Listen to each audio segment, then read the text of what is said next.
من کان یرید الحیات الدنیا، طالبین دنیا کا انجام، طالبین دنیا کا انجام یعنی دنیا طلب کرنے والوں کا انجام۔ من کان یرید الحیات الدنیا، بس جو شخص ارادہ کرتا ہے دنیا کی زندگی کا، وزینتہا اور دنیا کی زیب و زینت کا، نوفی الیہم اعمالہم، ہم پورا دے دیتے ہیں اسے ان اعمال کا بدلہ، ہم پورا دے دیتے ہیں اسے ان اعمال کا بدلہ، فیہا اس دنیا میں، وہم فیہا لا یبخسون اور اس دنیا میں نہیں ان کے لیے کمی کی جاتی، یعنی اعمال کے بدلہ دیے جانے میں کمی نہیں کی جاتی۔ اولئک الذین لیس لہم فی الآخرۃ الا النار، پس نہیں ہوگا ان لوگوں کے لیے آخرت میں کوئی حصہ سوائے جہنم کے۔ وحبط ما صنعوا فیہا، اور برباد ہو جائے گا، ضائع ہو جائے گا جو انہوں نے کیا تھا فیہا اس دنیا میں، وباطل ما کانوا یعملون، اور ضائع ہو جائے گا وہ جو یہ دنیا میں عمل کرتے تھے، جو یہ دنیا میں عمل کرتے تھے وہ عمل ان کا ضائع ہو جائے گا۔ دیکھیں ان دو آیات میں فرمایا کہ وہ شخص جو دنیا کی زندگی کا ارادہ کرے اور دنیا کی زیب و زینت کے پیچھے پڑے۔ دنیا جو ہے نا یہ بظاہر بڑی خوبصورت نظر آتی ہے اور بظاہر یہ بڑی مزین نظر آتی ہے، اور انسان اس کے حسن و جمال کی طرف، تر و تازگی کی طرف دیکھ کر اس کے پیچھے پڑ جاتا ہے۔ تو جس نے دنیا کی زندگی کو اصل بنایا، نوفی الیہم، ہم پورا دے دیں گے اسے ان کے اعمال کا بدلہ۔ نوفی یہ اصل میں چونکہ جزا میں آ رہا ہے تو یہ جمع متکلم ہے باب تفعیل سے، تو حالت جزم میں یائے متکلم گر گئی، تو اس وجہ سے نوفی ہو گیا، ورنہ نوفی الیہم اعمالہم، ہم پورا دیں گے انہیں ان کے اعمال کا بدلہ اس دنیا میں، اور اس دنیا میں ان کے اعمال کی کوئی کمی نہیں کی جائے گی۔ اب اعمال کا کیا بدلہ ہوگا؟ دنیا میں نمبر 1 صحت دے دی، دولت دے دی، حسن و جمال دے دیا، امن دے دیا، اولاد دے دی، یہ سب کیا ہے؟ دنیا کا بدلہ ہے۔ اس لیے جو غیر مسلم ہوتے ہیں، دنیا میں نیک کام کر رہے ہوتے ہیں، تو ان کو اللہ ان کے بدلہ دنیا میں دے دیتا ہے، ان کی شہرت ہو جاتی ہے، ان کا ایک تذکرہ ہو جاتا ہے، نیک نامی ہو جاتی ہے، تو دنیا میں اس کے عمل کا بدلہ اس کو مل گیا۔ آخرت میں اعمال کا بدلہ ایمان کے ساتھ مشروط ہے، ایمان ہوگا تو آخرت میں اس کو اس کے اعمال کا بدلہ ملے گا اور بہترین بدلہ اللہ دے گا۔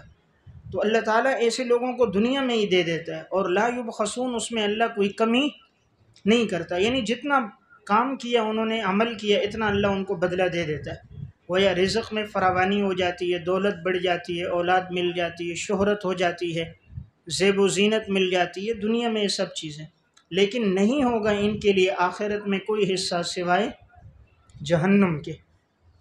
آخرت میں ان کے لیے ہمیشہ کی جہنم ہوگی، جب ایمان نہیں لایا تو ان کا بدلہ صرف جہنم ہوگا۔ وَحَبِطَ مَا صَنَعُوا، اور برباد ہو جائے گا جو انہوں نے کیا دنیا میں، جو دنیا میں کیا برباد ہو گیا، ضائع ہو جائے گا۔ کیوں ضائع ہوا؟ اس لیے کہ ایمان نہیں تھا۔ جب ایمان نہ ہو تو انسان جو بھی نیک عمل کر بھی لے تو وہ فائدہ نہیں دے گا، اس لیے کہ ایمان شرط ہے، اور شرط مشروط پر مقدم ہوتا ہے۔ من عمل صالحا من ذکر او انثی وہو مؤمن، تو وہو مؤمن یہ شرط ہے، جو نیک عمل کرے اس حال میں کہ مومن ہو۔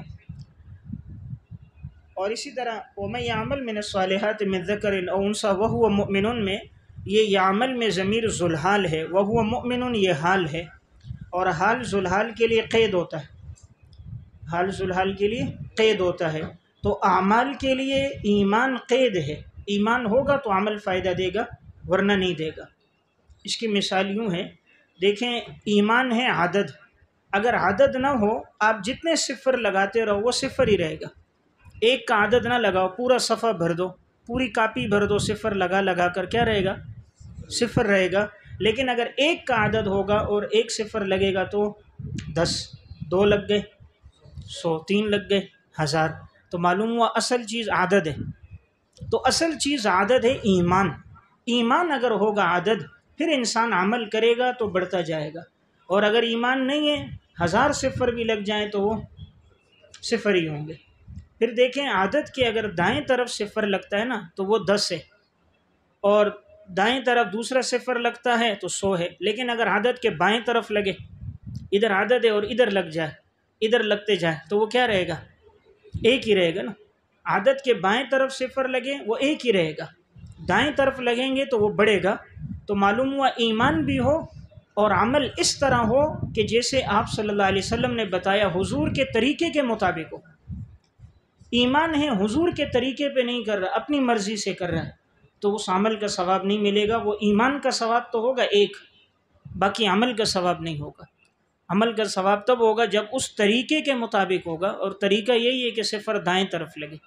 تو معلوم ہوا دونوں چیزیں ضروری ہے، ایمان بھی ضروری ہے اور آپ صلی اللہ علیہ وسلم کے طریقے کے مطابق عمل بھی ضروری. وَحَبِطَ مَا صَنَعُوا، برباد ہو جائے گا، ضائع ہو جائے گا جو انہوں نے کیا دنیا میں، اور ضائع ہو جائے گا جو یہ عمل دنیا میں کرتے تھے. یعنی نیچے لکھیں بریکٹ میں، فی الواقع بھی وہ باطل ہے. فی الواقع یعنی حقیقت میں بھی عمل باطل تھا اور آخرت میں بھی باطل ہے. واقع میں بھی یہ عمل باطل ہوگا، یعنی اس کا کوئی ثمرہ نہیں ملے گا، آخرت میں بھی ثمرہ نہیں ہے. افمن کان علی صداقت قرآن، افمن کان، بس کیا وہ شخص، علی بینۃ من ربہ، جو اپنے رب کی طرف سے واضح دلیل پر ہو، جو واضح دلیل پر ہو اپنے رب کی طرف سے، وَيَتْلُوهُ شَاهِدٌ مِّنْهُ، اور اس کے پیچھے گواہ ہو اللہ کی طرف سے. وَيَتْلُوهُ، اور اس کے پیچھے، شاہد گواہ ہو، منہ اللہ کی طرف سے، اور اس کے پیچھے گواہ ہو اللہ کی طرف سے. وَمِن قَبْلِهِ کتاب موسیٰ، اور اس سے پہلے موسیٰ علیہ السلام کی کتاب تھی، اماماً جو مقتدا تھی، ورحمتاً اور سراپے رحمت تھی. اولئک یؤمنون بہ، پس یہی لوگ ہیں جو ایمان لانے والے ہیں اس قرآن کے ساتھ، بہ اس قرآن کے ساتھ. ومن یکفر بہ، انجام مکذبین، اور جو انکار کرے گا اس قرآن کا، من الاحزاب، گروہ میں سے، گروہ جماعتیں، جو گروہ اور جماعتوں میں سے جو انکار کرے گا، فالنار موعدہ، بس اس کا ٹھکانہ ہوگا جہنم، جو وعدے کی جگہ، موعد وعدے کی جگہ، تو جو وعدے کی جگہ ہے یعنی جہنم، اس کا ٹھکانہ ہوگا. فلا تک فی مریۃ منہ، اس کے نیچے اے مخاطب، یہ جو بھی قرآن پڑھنے والا ہے اس کو خطاب ہے، اے مخاطب پس تو مت ہو جا شک میں، منہ اس قرآن کے بارے میں، اس قرآن کے بارے میں اے مخاطب تو شک میں نہ پڑ. انہو، یقیناً یہ قرآن برحق ہے تیرے رب کی طرف سے، لیکن اکثر لوگ ایمان لانے والے نہیں. دیکھیں یہاں فرمایا افمن کانا، پس وہ شخص کہ جو واضح دلیل پر ہو اپنے رب کی جانب سے. تو مطلب یہ ہے کہ کیا یہ اور پیچھے والا انسان جو طالب دنیا ہے، یہ دونوں برابر نہیں ہو سکتے؟ پیچھے جس کا تذکرہ ہوا وہ دنیا کو طلب کرنے والا تھا، کیا وہ اور افمن کانا اور وہ جو واضح دلیل پر ہو، یعنی یہ دونوں برابر نہیں ہے؟ وہ تو دنیا کے لیے کام کر رہا تھا اور یہ تو آخرت میں اللہ کے لیے کر رہا ہے، اس لیے یہ دونوں برابر نہیں. تو بس وہ شخص جو واضح دلیل پر ہو اپنے رب کی طرف سے، وَشَاهِدٌ وَيَتْلُوهُ، اور اس کے پیچھے ہو ایک گواہ اللہ کی طرف سے. اب واضح دلیل کیا ہے؟ قرآن کریم ہے، یا واضح دلیل ہدایت ہے. اب ایک شخص ہدایت پر ہے، قرآن کریم پر ہے اللہ کی طرف سے، اور پھر اس کے پیچھے ایک گواہ ہے. اب یہاں گواہ سے کیا مراد ہے؟ پہلا قول یہ ہے کہ شاہد سے مراد قرآن ہے، کہ ایک آدمی ہدایت پر ہے اور اس کے پیچھے پیچھے ایک گواہ بھی ہے، اس کی ہدایت کا وہ قرآن ہے. یا نمبر 2، شاہد سے مراد معجزات ہیں. اب یہ معجزات جو ہیں یہ آپ صلی اللہ علیہ وسلم کے حقانیت کے گواہ ہیں، معجزات پیغمبر کی حقانیت کے گواہ ہیں. یا نمبر 3، اس سے مراد آپ صلی اللہ علیہ وسلم کا وجود ہے کہ حضور کا ہونا یہ گواہی ہے اللہ کی طرف سے۔ اور یہ نمبر 4، اس سے مراد جبرائیل علیہ السلام ہے کہ آپ صلی اللہ علیہ وسلم واضح دلیل لے کر آئے، اور آپ کے ساتھ ساتھ گواہ ہیں اس معاملے میں جبرائیل، کیونکہ وحی لے کر جبرائیل علیہ السلام آئے، تو جبرائیل علیہ السلام اس معاملے میں گواہ ہیں کہ اللہ نے آپ کو سچا نبی بنایا۔ کتنے قول ہو گئے؟ 4 ہو گئے۔ تو شاہد سے مراد قرآن ہے یا نمبر 2 معجزات ہیں یا نمبر 3 آپ صلی اللہ علیہ وسلم کا وجود ہے یا نمبر 4 جبرائیل علیہ السلام ہے۔ تو اب معنی کیا ہوگا؟ پس وہ شخص کہ جو واضح ہدایت پر ہو اپنے رب کی طرف سے، تو بینہ سے مراد میں نے عرض کیا دین فطرت، اور دوسرا قول صراط مستقیم، کہ جو دین فطرت پر ہو یا صراط مستقیم پر ہو، اور پھر اس کے پیچھے ایک گواہ بھی ہو، اور گواہ میں یہ 4 قول ہیں۔ وَمِن قَبْلِهِ کتاب موسیٰ، اور اس سے پہلے موسیٰ علیہ السلام کی کتاب بھی تھی کہ جو امام ہے اور رحمت ہے، یعنی حضور کی نبوت پر دیکھیں پہلی گواہی تو یہ ہے کہ آپ واضح دلیل لے کر آئے، پھر آپ کو اللہ نے معجزات بھی عطا فرمائے، اور آپ سے پہلے جو پیغمبر گزرے ان میں ایک جلیل القدر پیغمبر موسیٰ علیہ السلام آئے، اور ان کی کتاب میں بھی آپ کی پیشن گوئیاں ہیں۔ تو موسیٰ علیہ السلام کی کتاب تورات میں بھی آپ کی پیشن گوئیاں اور آپ کی آمد کا تذکرہ موجود ہے، یعنی حضور کوئی نئے نبی نہیں ہے، بلکہ آپ کا تذکرہ پچھلی آسمانی کتابوں میں بھی موجود تھا۔ ان کتابوں میں ایک کتاب جو موسیٰ علیہ السلام پہ نازل ہوئی، اور اس کتاب کی صفت کیا ہے کہ وہ امام ہے۔ امام ہے عقائد میں، رحمت ہے اعمال میں۔ عقائد میں وہ امام ہے، مقتدا ہے، اور اعمال میں وہ رحمت ہے۔ یا نمبر 2، امام ہے احکامات میں، اور رحمت ہے اعمال کے ثمرے میں، ثمرہ۔ تو گویا وہ کتاب ایسی تھی جو امام تھی، یعنی مقتدا تھی، اور سراپائے رحمت تھی۔ اولئک یؤمنون بہ اصحاب بینہ، پس یہ جو لوگ ہدایت پر ہیں اللہ کی طرف سے، یہی لوگ ہیں جو ایمان لانے والے ہیں بہ، اس قرآن کے ساتھ۔ ومن یکفر بہ، انجام مکذبین، اور جو انکار کرے گا گروہ میں سے، تو پس آگ اس کے وعدے کی جگہ ہے۔ آگ یعنی جہنم اس کا ٹھکانہ ہے۔ اے مخاطب، آپ نہ ہو جائیے شک میں منہ اس قرآن کے بارے میں، یعنی قرآن ایک سچی کتاب ہے، اس میں آپ کو کوئی شک نہیں ہونا چاہیے۔ انہ، یقیناً یہ قرآن، یہ برحق ہے تیرے رب کی جانب سے، لیکن اکثر لوگ ایمان نہیں لاتے۔ ومن اظلم ممن افترا زجر، اس شخص سے بڑا ظالم کون ہوگا جو باندھے اللہ پر جھوٹ۔ اولئک یعرضون علی ربہم، یہی لوگ پیش کیے جائیں گے اپنے رب پر۔ وَيَقُولُ الْأَشْهَادُ هَؤُلَاءِ الَّذِينَ كَذَبُوا عَلَى رَبِّهِمْ، اور کہیں گے گواہ یہی لوگ ہیں کہ جنہوں نے جھٹلایا تھا اپنے رب کو۔ کہیں گے گواہ یہی لوگ ہیں جنہوں نے جھٹلایا اپنے رب کو۔ اشہاد کے نیچے فرشتے، یعنی جو انسان کے ساتھ کرامن کاتبین ہیں، یہ لکھنے والے فرشتے کل قیامت کے دن گواہی دیں گے کہ اس نے اللہ رب العزت کو اور شریعت کے احکامات کو جھٹلایا تھا۔ الا لعنت اللہ علی الظالمین، اور اللہ کی لعنت ہے ظالموں پر۔ تو اب ظالم کون ہے؟ مشرک۔ ان الشرک لظلم عظیم، تو یہ مشرک جو ہے یہ ظالم ہے، اس لیے کہ اس نے اپنے رب کو، جو کائنات میں سب سے زیادہ احسان کرنے والا ہے، اس نے اپنے رب کو، محسن کو بھلا دیا۔ تو محسن کو بھلا دینا بڑا ظلم ہے، تو اس وجہ سے یہ مشرک ہے۔ تو یہ لوگ ظالم لوگ ہیں، یا یہ ظالم اتنے معجزات دیکھ کر، نبوت کے اتنے دلائل دیکھ کر بھی ایمان نہیں لاتے، تو یہ بڑے ظالم لوگ ہیں۔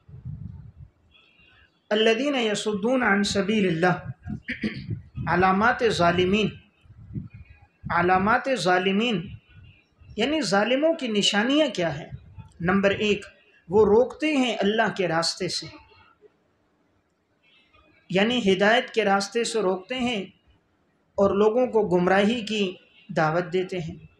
وَيَبْغُونَهَا عِوَجًا، اور نمبر دو، تلاش کرتے ہیں کھجی کو، ٹیڑھا پن، تلاش کرتے ہیں کھجی یعنی ٹیڑھا پن، مراد یعنی اعتراضات کر کے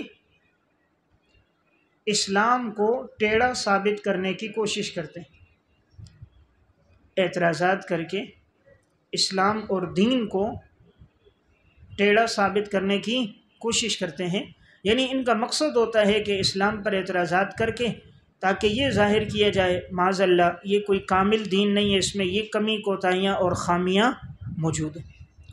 تو اسلام میں خامی نہیں ہے بلکہ ان کے اپنے طرز عمل میں خامی ہے۔ دیکھیں ایک آدمی اینک لگا لے سبز تو اس کو ساری چیزیں سبز نظر آتی ہیں، اینک لگا لیتا سیاہ، ساری چیزیں سیاہ نظر آتی ہیں، تو یہ اس کی اینک کی بات ہے، چیزیں سبز اور سیاہ نہیں ہیں۔ تو ایک آدمی اگر اپنے اس پر آنکھوں پر ضد اور عناد کی پٹی لگا لے اور ہر چیز کو سوچے ضد اور عناد تعصب کے ساتھ، تو پھر وہ ہر چیز میں اعتراض نکالتا ہے، اور جس کی فطرت سلیمہ ہوتی ہے تو اللہ تعالیٰ اس کے لیے ہدایت کی راہیں کھول دیتا ہے۔ تو یہ وہ لوگ ہیں جو تلاش کرتے ہیں کھجی کو یعنی ٹیڑھے پن کو۔ وَهُمْ بِالْآخِرَةِ هُمْ كَافِرُونَ، نمبر تین، اور یہ لوگ آخرت کا انکار کرنے والے۔ اگر یہ آخرت پر ایمان رکھتے تو کبھی ایسی باتیں نہ کرتے، تو چونکہ ان کا قیامت کے دن پر ایمان نہیں، مرنے کے بعد اٹھنے پر ایمان نہیں، اس لیے یہ لوگ انکار کرتے ہیں۔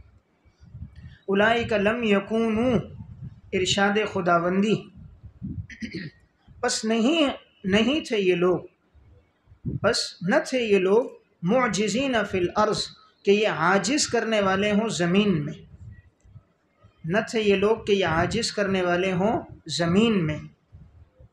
وما کان لہم من دون اللہ، اور نہ ہی ان کے لیے ہے کہ یہ اللہ کے علاوہ ہوگا من اولیاء، ان کا کوئی حمایتی مددگار، اللہ کے علاوہ نہیں ہوگا ان کے لیے کوئی حمایتی اور مددگار۔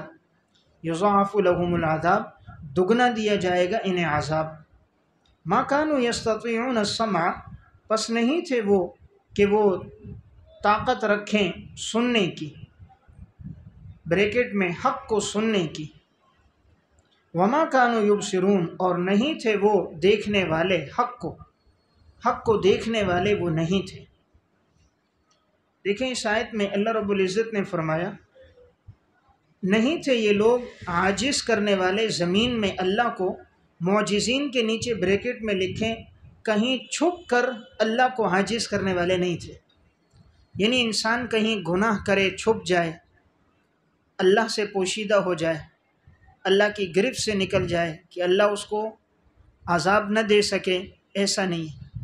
تو انسان دنیا میں اللہ کو عاجز نہیں کر سکتا، یعنی چھپ نہیں سکتا۔ دیکھیں دنیا میں انسان قانون سے تو چھپ جاتا ہے نا، ملک میں ایک چیز منع ہے اور انسان بند کمرے میں کر رہا ہے، قانون کو پتہ ہے؟ نہیں پتہ۔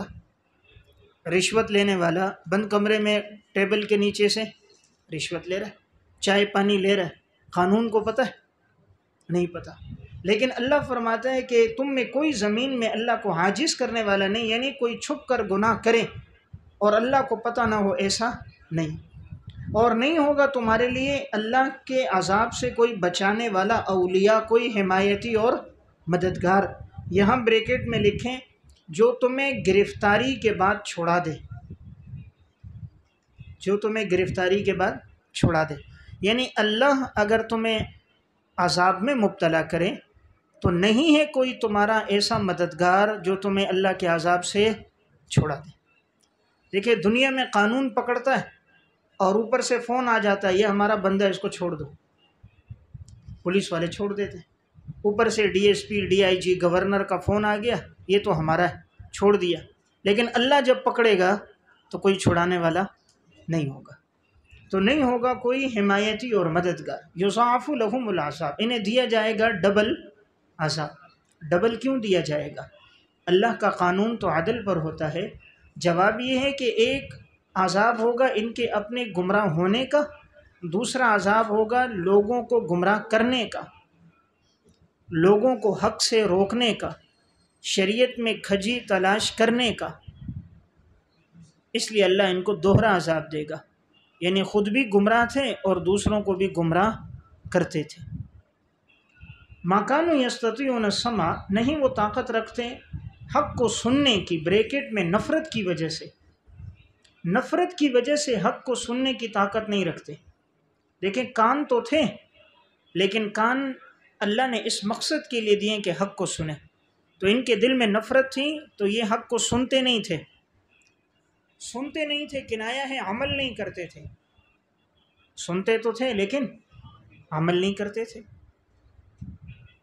وما کانوا یبصرون، اور نہیں تھے دیکھنے والے حق کو، بریکٹ میں ضد اور عناد کی وجہ سے، ضد اور عناد کی وجہ سے حق کو دیکھتے نہیں تھے، یعنی حق کو دیکھنے کا مقصد ہے حق کو قبول کرنا، تو یہ حق کو قبول نہیں کرتے تھے۔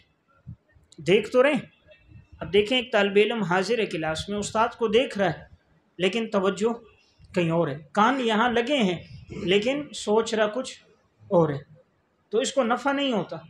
نفع اس کو ہوگا کہ وہ کانوں کو متوجہ کرے، خود بھی متوجہ رہے، دل و دماغ بھی متوجہ رہے، آنکھیں متوجہ ہیں، دل و دماغ بھی متوجہ ہو، تب نفع ہوتا ہے۔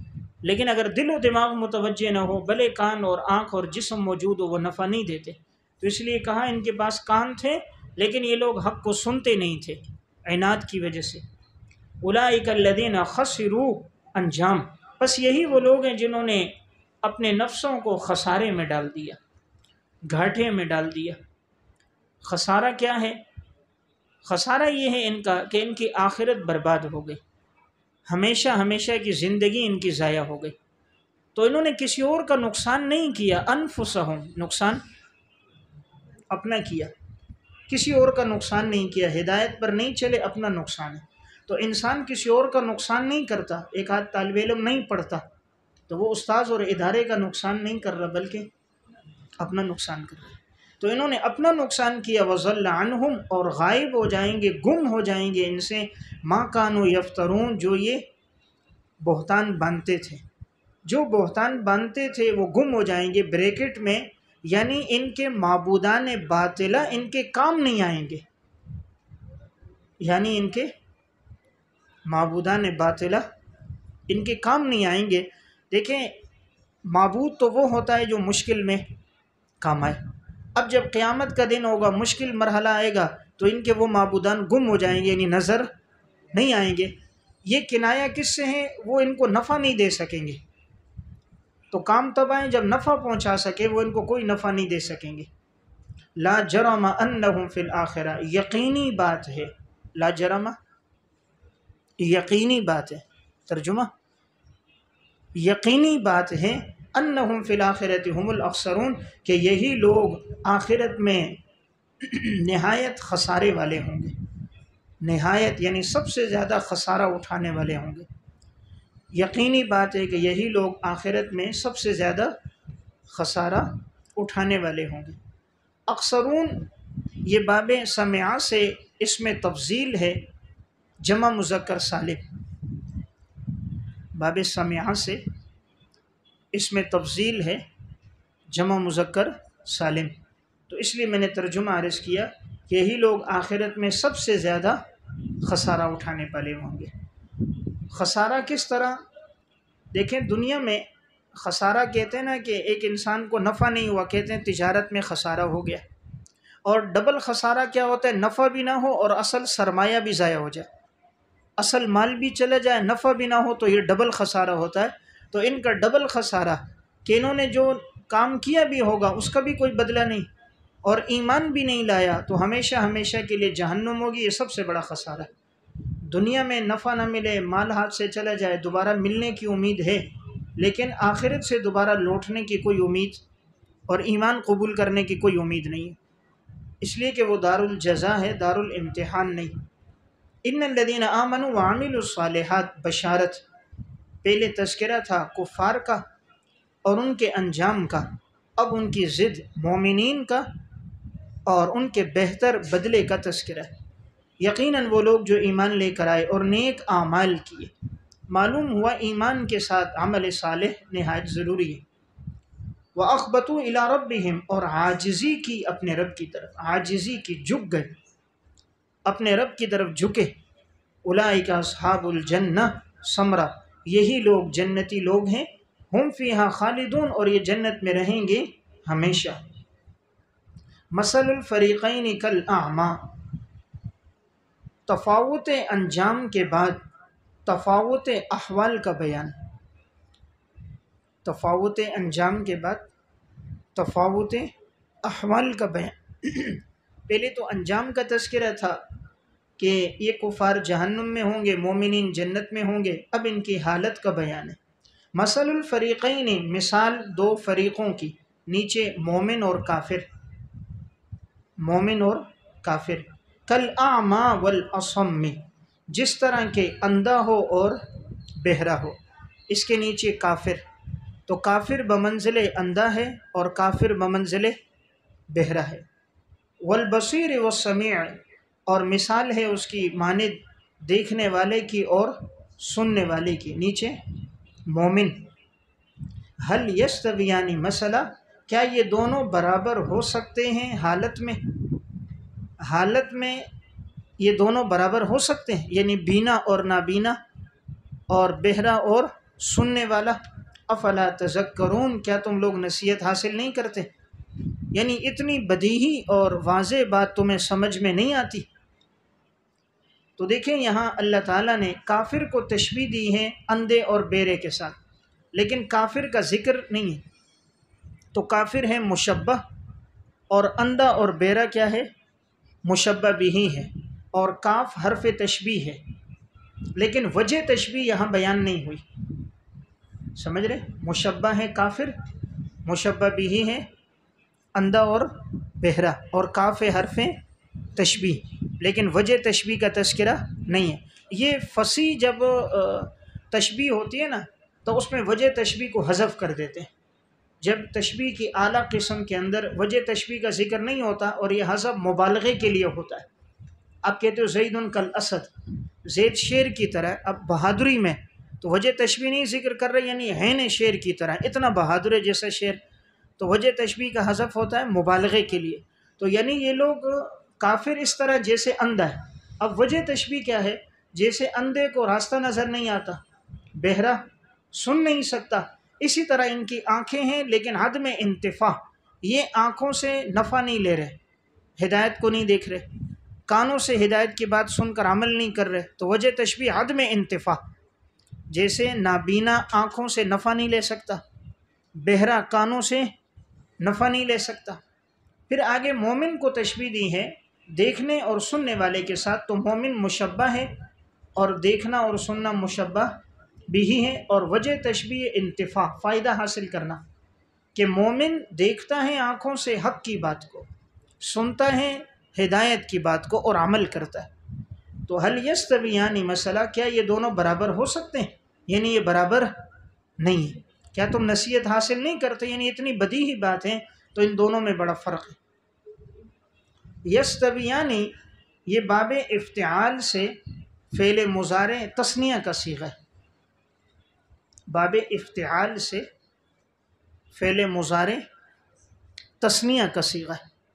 وَلَقَدْ أَرْسَلْنَا نُوحًا إِلَىٰ قَوْمِهِ، پہلا قصہ پہلے دعوے سے متعلق ہے، پہلا قصہ پہلے دعوے سے متعلق ہے۔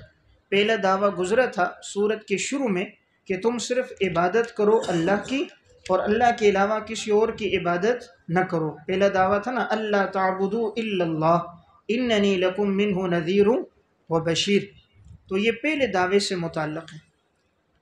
اب حضرت نوح علیہ السلام کا واقعہ آگے بیان ہو رہا ہے، اس میں نبی اکرم صلی اللہ علیہ وسلم کو تسلی ہے کہ یہ لوگ اگر آپ کی بات نہیں مانتے، مشرکین آپ کو جھٹلاتے ہیں۔ آپ سے پہلے ایک بڑے جلیل القدر پیغمبر نوح علیہ السلام گزرے، جنہوں نے 950 سال دعوت دی، لیکن 80-82 آدمیوں کے علاوہ لوگوں نے ایمان نہیں لایا، اور لوگوں نے ان کی تکذیب کی۔ تو اس طرح اگر آج بھی لوگ آپ کی تکذیب کر رہے ہیں تو آپ پریشان اور غمگین نہ ہوں۔ اللہ تعالیٰ آپ کو آپ کی تبلیغ پر اجر و ثواب عطا فرمائے گا، اور ان کفار کو ایسا عذاب دے گا جیسے اللہ نے قوم نوح کو عذاب دیا۔ تو یہ واقعہ گویا عبرت کے لیے ہے، اور تسلی کے لیے۔ وَلَقَدْ أَرْسَلْنَا نُوحًا إِلَىٰ قَوْمِهِ، اور البتہ یقیناً ہم نے بھیجا نوح علیہ السلام کو ان کی قوم کی طرف۔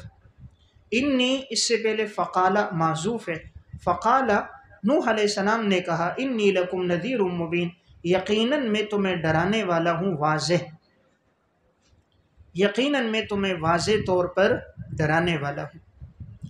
دیکھیں پیغمبر کی دو صفتیں ہوتی ہیں، نذیر اور بشیر۔ نذیر کا تعلق ہوتا ہے کفار اور نافرمانوں کے ساتھ، بشیر کا تعلق ہوتا ہے مومنین اور اطاعت گزاروں کے ساتھ۔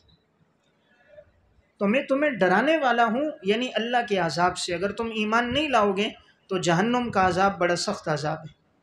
اللہ تعبدوا الا اللہ، ان سے پہلے با معذوف ہے، بے اللہ، بے اللہ، با معذوف ہے بے اللہ تعبدوا الا اللہ، کہ نہیں تم عبادت کرو مگر صرف اللہ کی، یعنی عبادت میں توحید اختیار کرو۔ اب یہ شرک کرتے تھے نا، نوح علیہ السلام کی قوم میں سب سے پہلے شرک شروع ہوا، اور انہوں نے جو نیک لوگ تھے تو ان لوگوں کے نام پر انہوں نے بت بنا دیے، پھر بعد میں جتنے لوگ آتے گئے وہ سب گمراہ ہو گئے۔ تو وجہ کیا بنی کہ ان نیک لوگوں کے ناموں پر جو بت تھے اس کی عبادت کی وجہ سے گمراہ ہوئے۔ اللہ تعالیٰ نے سورہ نوح میں ان کا تذکرہ کیا ہے، وَقَالُوا لَا تَذَرُنَّ آلِهَتَكُمْ وَلَا تَذَرُنَّ وَدًّا وَلَا سُوَاعًا وَلَا يَغُوثَ وَيَعُوقَ وَنَسْرًا، تو تم عبادت نہ کرو صرف اللہ کی، یعنی معبودان باطلے کی عبادت نہ کرو، توحید اختیار کرو۔ انی اخاف علیکم عذاب یوم علیم، یقیناً میں ڈرتا ہوں دردناک عذاب سے، یقیناً میں ڈرتا ہوں اس دن کے عذاب سے جو عذاب بڑا دردناک ہوگا۔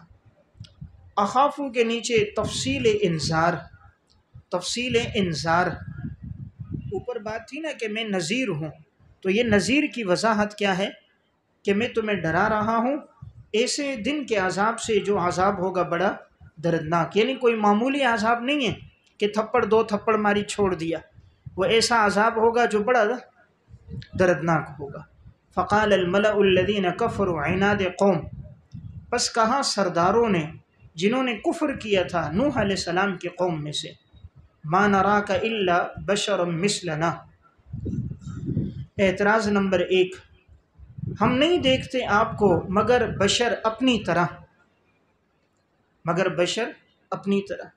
وما نراک اتبعک، اعتراض نمبر 2، اور ہم نہیں دیکھتے کہ آپ کی پیروی کرنے والے لوگوں کو الا الذین هم اراذلنا، مگر یہ وہ لوگ ہیں جو کمترین ہیں، کمتر لوگ ہیں، کمتر لوگ ہیں یعنی بے حیثیت لوگ ہیں، معاشرے میں ان کا کوئی مقام نہیں ہے، فقیر غریب لوگ ہیں، تنگ دست لوگ ہیں، بے حیثیت لوگ ہیں، اور بادی الرأی، سرسری رائے والے ہیں، سرسری رائے والے، سطحی رائے والے، سرسری رائے والے، سطحی رائے والے، یعنی ان کی رائے بڑی سطحی ہے۔ وما نرى لكم علینا، اور ہم نہیں دیکھتے تمہیں، اعتراض نمبر 3، ہم نہیں دیکھتے تمہیں کہ تمہاری کوئی فضیلت ہو ہم پر، یعنی تمہاری ہم پر کوئی فضیلت نہیں، گویا ہم تم سے افضل ہیں، بل نظنکم کاذبین، بلکہ ہم تو تمہیں سمجھتے ہیں جھوٹے، ہم تو تمہیں جھوٹا سمجھتے ہیں۔ دیکھیں یہاں پر نوح علیہ السلام نے جب دعوت دی تو قوم کے سرداروں نے آگے سے یہ کہا، عموماً ہر قوم میں جو مخالفت کرنے والے ہوتے ہیں اور اس میں پیش ہوتے ہیں، یہ دولت مند ہوتے ہیں، پیسے والے، عہدوں والے، ان کو اپنے مال اور دولت پہ بڑا غرور ہوتا ہے، اپنی کرسی پہ بڑا گھمنڈ ہوتا ہے، تو پھر یہ انکار کر دیتے ہیں کہ ہم نہیں مانتے۔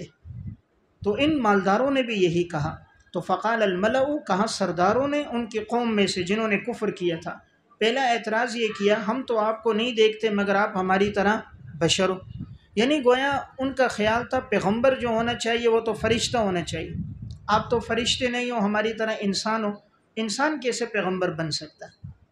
تو انہوں نے انکار کر دیا، اور وجہ کیا ہے کہ آپ ہماری طرح انسان ہو، حالانکہ نادان ہے کہ بھائی جب تم انسان ہو تو پیغمبر بھی انسان ہوگا، اگر زمین میں رہنے والے فرشتے ہوتے تو اللہ پیغمبر بھی فرشتہ بھیجتا، اگر فرشتے کو اللہ پیغمبر بنائے، وہ نہ کھاتا ہے، نہ پیتا ہے، نہ خواہشات ہے، نہ نفسانیات ہے، نہ اس کو غصہ آتا ہے، تو وہ پھر کس طرح سمجھائے گا لوگوں کو، دعوت کیسے دے گا؟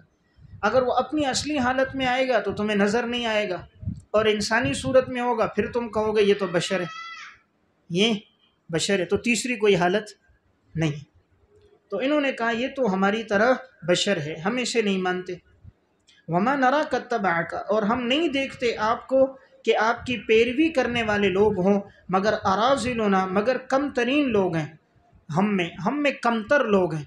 کمتر لوگ ہیں یعنی مال اور دولت کے لحاظ سے، مال اور دولت کے لحاظ سے کمتر ہیں، یعنی فقیر ہیں، دیہڑی پیشہ لوگ ہیں، غریب لوگ ہیں، یعنی مالداروں نے آپ کا دین قبول نہیں کیا۔ بعد یہ رائے سرسری رائے والے، سطحی رائے والے لوگوں نے آپ کی بات لی ہے۔ دیکھیں ہر دور میں پیغمبر کی بات کو جو قبول کرنے والے ہوتے ہیں آغاز میں وہ تنگ دست اور غریب لوگ ہی ہوتے ہیں، مالدار لوگ انکار ہی کرتے ہیں، اور انکار کی وجہ ان کی دولت، پیسہ، حرص و ہوس ہوتی ہے، اور وہ دولت کے نشے میں آ کر شریعت کو ٹھکراتے ہیں، اور غریب آدمی اس کو جلدی قبول کر لیتا ہے۔ جب آپ صلی اللہ علیہ وسلم بھی دعوت لے کر آئے، قبول کرنے والے صحابہ میں غریب صحابہ حضرت بلال حبشی، حضرت مقداد ہیں، حضرت سلمان فارسی ہیں، حضرت علی رضی اللہ تعالیٰ عنہ ہیں، ابتدا میں یہ ہیں، پھر آگے آگے دین بڑھتا گیا۔ تو ابتدا میں جو ایمان لانے والے ہوتے ہیں وہ بظاہر غریب لوگ ہوتے ہیں، لیکن یہ مخلص لوگ ہوتے ہیں، جان دینے والے ہوتے ہیں، کسی بھی پارٹی میں اور جماعت میں یہ لوگ مخلص ہوتے ہیں۔ مالدار تو پیسہ لگائے گا لیکن آواز ذرا فائرنگ کی سنے گا تو سب سے پہلے دوڑتا ہوا وہی بھاگے گا۔ غریب ہوگا وہ اپنی جان دے گا لیکن اپنے قائد کی حفاظت کرے گا۔ آپ صلی اللہ علیہ وسلم پر جب نبوت آئی، آپ صحیح بخاری باب بدء الوحی میں پڑھو گے، ہرقل جو شاہ روم کا بادشاہ تھا تو اس نے ابو سفیان سے سوالات کیے۔ اس میں ایک سوال یہ تھا کہ جو پیغمبر آیا ہے اس کی دعوت کو کس نے قبول کیا ہے؟ تم میں سے غریب لوگوں نے، مالداروں نے؟ کہا ہمارے غریب لوگوں نے قبول کیا۔ ہرقل نے کہا پیغمبر کی دعوت کو اسی طرح غریب لوگ ہی قبول کرتے ہیں، جن کو لوگ حیثیت نہیں دیتے وہی قبول کرتے ہیں۔ تو یہاں بھی انہوں نے کہا کہ پیروی نہیں کرتے آپ کی مگر ہم میں کون لوگ ہیں؟ کمتر لوگ ہیں۔ کمتر ہیں یعنی ان کی عقل کامل نہیں ہے۔ اراذل کا مفہوم کیا ہے؟ ان کی عقل کامل۔ مالدار آدمی اپنے آپ کو صرف سمجھتا ہے عقل والا، ساری دنیا کو بیوقوف سمجھتا ہے، اور اپنے آپ کو آج بھی دیکھو یہ جس کے پاس ذرا دنیا کی تعلیم ہو، انگریز کی تعلیم ہو، وہ سمجھتا ہے میں پڑھا لکھا ہوں، مولوی کو بیوقوف کہتا ہے۔ جو دین کی تعلیم حاصل کرے یہ بیوقوف ہے، یہ دہشت گرد ہے، یہ دقیانوس ہے، اس کے پاس تو تعلیم نہیں ہے۔ حالانکہ اصل تعلیم تو وحی کی تعلیم ہے، اصل تو دین کی تعلیم ہے۔ تو یہ انہوں نے پہلی بات کی یعنی ان کی عقل کامل نہیں۔ دوسری بات یہ رائے سرسری رائے والے، یعنی غور و فکر نہیں کیا۔ غور و فکر کرتے تو آپ کو نبی نہ مانتے۔ تو معاذ اللہ یہ آپ کو جو نبی مان رہے ہیں تو انہوں نے غور و فکر سے کام، بس سرسری لوگ ہیں، جذباتی لوگ ہیں۔ کیا ہیں؟ جذباتی لوگ ہیں، اس لیے جذبات کے اس میں بہہ پڑے، اپنے آپ کو گویا کامل عقل والا اور غور و فکر والا شمار کیا کہ ہماری عقل بھی کامل اور ہم غور و فکر والے۔ وما نرا لکم، تیسری بات اعتراض یہ کیا ہم تو نہیں دیکھتے تمہیں ہم پر کوئی فضیلت ہو، یعنی تم ہمارے سے تو مال میں، دولت میں، پیسے میں کم ہو، تو ہم تمہاری کیوں پیروی کریں؟ پیروی تو تب کرتے تمہاری ہم پر فضیلت ہوتی، بڑا عہدہ ہوتا، بڑی دولت ہوتی، بڑی گاڑی، پیسہ، جائیداد ہوتی، تو تمہارے پاس تو یہ چیزیں ہیں نہیں۔ آج کے الفاظ میں ہمارے ٹکڑوں پہ پل رہے ہو اور ہمیں دعوت بھی دے رہے ہو۔ اور آگے بڑھ کر کیا کہا؟ بل نظنکم کاذبین، ہم تو تمہیں جھوٹا سمجھتے ہیں۔ تو دیکھیں پیغمبر کو کیا کہہ رہے ہیں؟ جھوٹا، اور پیغمبر کے ماننے والوں کو جھوٹا کہہ رہے ہیں۔ آگے قال یا قوم، جواب نوح علیہ السلام نے کہا اے میرے قوم، ارأیتم، اخبرونی، مجھے بتلاؤ تو صحیح، ذرا خبر تو دو، ان کنت علی بینۃ من ربی، اگر میں واضح دلیل پر ہوں اپنے رب کی جانب سے، وآتانی رحمۃ من عنده، اور اللہ نے مجھے رحمت دی ہو اپنی طرف سے، رحمت کے نیچے نبوت، اللہ نے مجھے نبوت دی ہو، فعمیت علیکم، پس وہ پوشیدہ کر دی گئی ہے تم پر، پوشیدہ کر دی گئی ہے تم پر، انلزمکموہا، کیا ہم اس کو تم پر زبردستی مسلط کریں؟ ترجمہ لکھیں، کیا ہم اس کو تم پر زبردستی مسلط کریں، وَأَنْتُمْ لَهَا كَارِهُونَ، جبکہ تم اسے ناپسند کرتے ہو، جبکہ تم اسے ناپسند کرتے ہو، کیا ہم اس کو تم پر زبردستی مسلط کریں جبکہ تم اس کو ناپسند کرتے ہو۔ دیکھیں یہاں پر قوم نے کتنے سخت الفاظ میں 3 اعتراضات کیے، تم ہماری طرح بشر ہو، تمہارے ماننے والے کم حیثیت لوگ، کم عقل لوگ ہیں، اور تمہیں ہم پر کوئی فضیلت نہیں ہے، اور آگے کہا تم تو جھوٹے ہو۔ لیکن پیغمبر کی دعوت کتنی مصلح ہے اور کتنے اخلاص سے دعوت دی، کہا اے میری قوم میرے پاس واضح دلیل ہے۔ دیکھیں یہ نہیں کہا میں جھوٹا نہیں ہوں تم جھوٹے ہو۔ آج ہم ہوتے فوراً فتویٰ لگا لیتے کہ مجھے جھوٹا کہہ رہا تو کلمہ دوبارہ پڑھ، تو ایمان سے خارج ہو گیا، تیرا نکاح ٹوٹ گیا، جتنے اعمال کیے وہ ضائع ہو گئے۔ لیکن دیکھیں پیغمبر میں صبر و تحمل کتنا ہے کہ وہ کہہ رہے ہیں جھوٹا ہے، اور یہ آگے کس طرح دلیل سے سمجھا رہے ہیں، دلیل سے سمجھایا نہیں بھائی ایسی بات نہیں ہے، میں تو اپنے رب کی طرف سے واضح دلیل پر ہوں، اور مجھے رحمت دی گئی۔ رحمت سے مراد کیا ہے؟ نبوت، یعنی اللہ نے مجھے نبوت عطا فرمائی ہے۔ فعمیت علیکم، جو تم پر پوشیدہ ہے، یعنی تم سمجھتے نہیں ہو میں نبی ہوں، اور تمہاری عقلوں پہ پردہ آ گیا، تمہارے کانوں پہ پردہ آ گیا، تم سے یہ بات پوشیدہ ہو گئی، تمہیں معلوم نہیں ہے، تو کیا میں اس کو تم پر زبردستی مسلط کروں؟ ہاں ضمیر کا جو مرجع ہے وہ رحمت کی طرف، یعنی اس نبوت کی باتیں کیا میں تم پر زبردستی مسلط کروں؟ وَأَنْتُمْ لَهَا كَارِهُونَ، حالانکہ تم اس کو ناپسند کر رہے ہو، یعنی تم ناپسند کرو تو میں زبردستی تمہیں مسلمان نہیں کر سکتا۔ اسلام میں تو جبر نہیں ہے، تو اگر تمہارے اندر طلب ہوگی تو تمہیں یہ باتیں فائدہ دیں گی۔